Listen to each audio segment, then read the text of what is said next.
Hi there everyone, and welcome back to my channel. My name is Sean. I'm an English tutor with EnglishAlready.com. I'm so happy to see you all again. I'm glad that I'm able to bring these lessons to you so you can continue to make strong advancement in the English language. Never has it been more important than now to have strong English skills. So I'm going to help you to continue to work on that.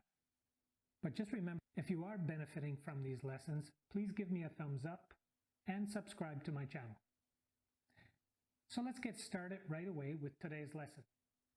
Just so you know, today's lesson is really focused on intermediate to advanced learners. Yes, the point that I'm going to talk about today will help you advanced learners too. So even if you believe that you are already advanced, a fluent speaker, today's lesson just might surprise you.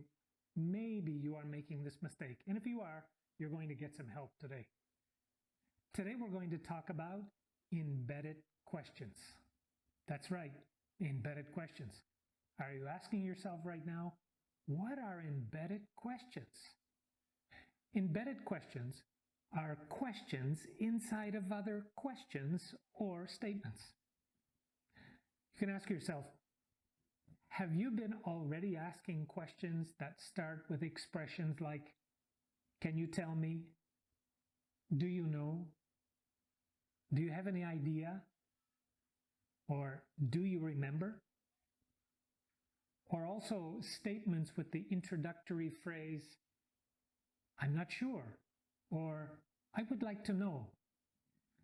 If so, you're already using embedded questions. So if you're already using them, what benefit is this lesson for you? Well, there is a common mistake that I find even with advanced speakers that I want to help you with today, and it's really quite simple to rectify.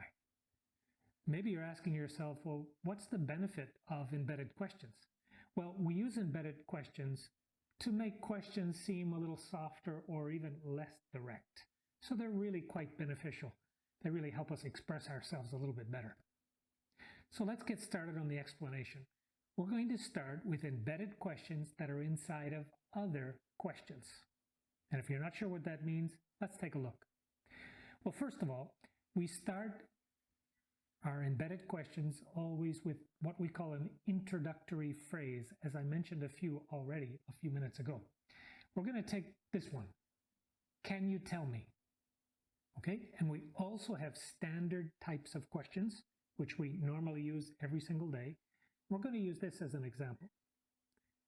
Why did she buy that old car? Now, how can we use this information, the introductory phrase, and that standard type question to create an embedded question? How does it look? How does it sound? Well, here's the answer. Can you tell me why she bought that old car? Now, if you look carefully here, we'd made some special changes. The key to remember is that in embedded questions, we do not use question word order after the introductory phrase. So as you can see here, can you tell me? That is the question. Can you tell me?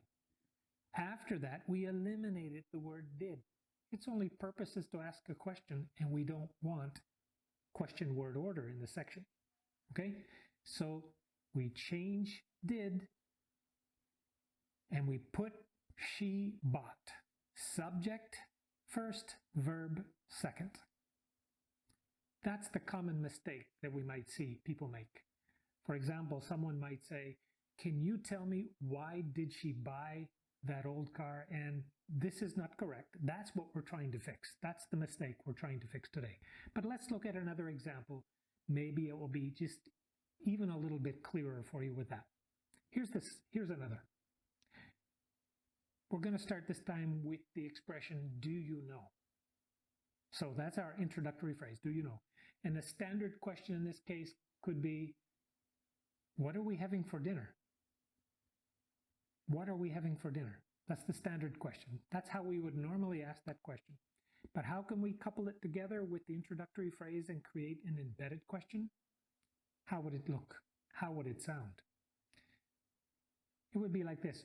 Do you know what we are having for dinner? Do you know what we are having for dinner? It's an excellent question, an excellent way to construct an embedded question. Very useful.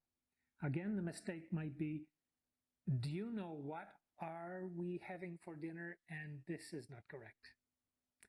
At this point, I'd like to give you a really strong recommendation that when you're trying to improve your use of embedded questions, let your ear be your friend even more than grammar rules. The grammar rules are important and unfortunately necessary, but your ear can do amazing things. So even when you hear another person make that mistake, you might say, oh, I think they used that incorrectly. And you'll know why more because of the sound than anything else. So let's look at just two more embedded questions inside of other questions. So what introductory phrase can we now use?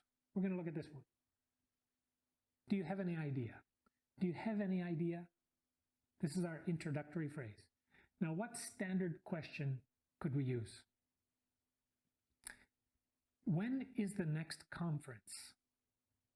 That could be our introductory, or sorry, that could be our standard question. When is the next conference? So you see, here it is. So now how can we create the embedded question? Maybe you want to pause the video and see if you can figure out how the embedded question would be before I give you the answer. So go ahead and do that. Pause the video, see if you can figure it out. Okay, we're going to continue now. So let's look at it. Do you have any idea when the conference is? So when you pause the video, if you said, do you have any idea when is the conference? I'm sorry, not this time. But just remember, the verb comes after the subject. And in this case, the conference or the next conference is the subject. Okay, how are you doing so far? Are you capturing this? Remember, you can pause the video and go back, listen again at any point. But let's look at another. Another introductory phrase. This is the last one for this area. Do you remember? You're asking somebody a question, do you remember? So you start with that. Standard question might be, what is the new password? What is the new password? So, introductory question, you can try it again. Pause the video. You got it? Go ahead and do it. Did you get it? Let's see. Let's look. Do you remember what the new password is? You get it? Now in this case, because we are talking about embedded questions inside of other questions, we actually are asking questions, so we do use the question mark. Okay? So again, this was embedded questions inside of other questions, but let's now move on to embedded questions inside of statements, because the introductory phrases are a little bit different. We're going to look at this. First one is, I'm not sure. I'm not sure. This time we're not going to be asking questions, but they are based on questions. So what question might we use to base a statement on? Well, we could ask, what time is she coming? What time is she coming? So you see, I'm not sure. Maybe you respond, I'm not sure. Now the embedded question. I'm not sure what time she is coming. She is coming. You see? Now this time we're not actually asking a question, so question marks are not necessary here. So you can leave them out and just put a period, right? Here's another. Don't get confused. Pause the video anytime you need to, okay? Another introductory phrase we could use is, I would like to know. You ask somebody, I want to know. I would like to know. So based on what question? Well, how much does it cost? You could be talking about any item, but how much does it cost? So how do we couple those two things together to create an embedded question, which is actually a statement? So the embedded question would be, I would like to know how much it costs. So what would the mistake that someone might make here be? Well, they might say, I want to know, or sorry, I would like to know how much does it cost? But this is not correct. We don't want to use question word order in this section either. Okay? So the final answer for this one was, I would like to know how much it costs. Just as you see here. Good. Let's give just one more in this case. The introductory phrase, she wonders. She wonders. You might start off a sentence or a statement in this way. Based on what information? Are they ready for the training? So she's talking about the team and she says, are they ready for the training? So now, what would the embedded question be along with this question in mind? You would say, she wants to know if they are ready for the training.